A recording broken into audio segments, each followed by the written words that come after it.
ദേശത്തിൽ കാനനത്തിൽ കളിയാടി വരവേ താതനാർ കല്ലിന്റെ താഴ്വരയിൽ അരയോളം മടമാന്തി 7 പുലിക്കിടാങ്ങളെ പ്രസവിച്ചു പുള്ളിക്കരിങ്കാളി. തുള്ളിക്കളിച്ച് മെയ് വളർന്ന പുലിമക്കൾക്ക് അമ്മയുടെ അമ്മിഞ്ഞപ്പാൽ മതിയാവാതെ വന്നു. തണ്ണീർദാഹം പെരുതാകുന്നു പുലിക്കിടാങ്ങൾക്ക്. എവിടുന്ന് എങ്ങനെ ദാഹം തീർക്കും? എല്ലാവരും അന്യോന്യം നോക്കി. അസ്തമിച്ചിട്ടഞ്ചു നാഴിക രാച്ചെന്നപ്പോൾ നായൂട്ടാൻ പാറമേലേ പോയി ചെന്നു. തണ്ട തല്ലി ശമനം നോക്കി. ലക്ഷണപ്രകാരം വടക്കോട്ടേക്ക് യാത്ര തിരിച്ചു. ചെന്നെത്തിയത് കുറുമ്പ്രാതിരിവാണവരുടെ 7 പശുവും കിടാങ്ങളുമുള്ള കറ്റാലവാതുക്കൾ. പശുക്കളും കന്നുകുട്ടികളും ആഹ്ലാദമലതല്ലി.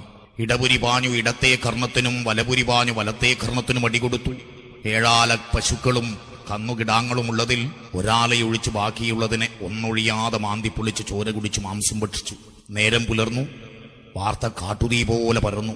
പുലി ഒന്നല്ല ഒരുപാടെണ്ണം നാട്ടിൽ ഇറങ്ങിയിരിക്കുന്നു. കേട്ടവരെല്ലാം നടുങ്ങി.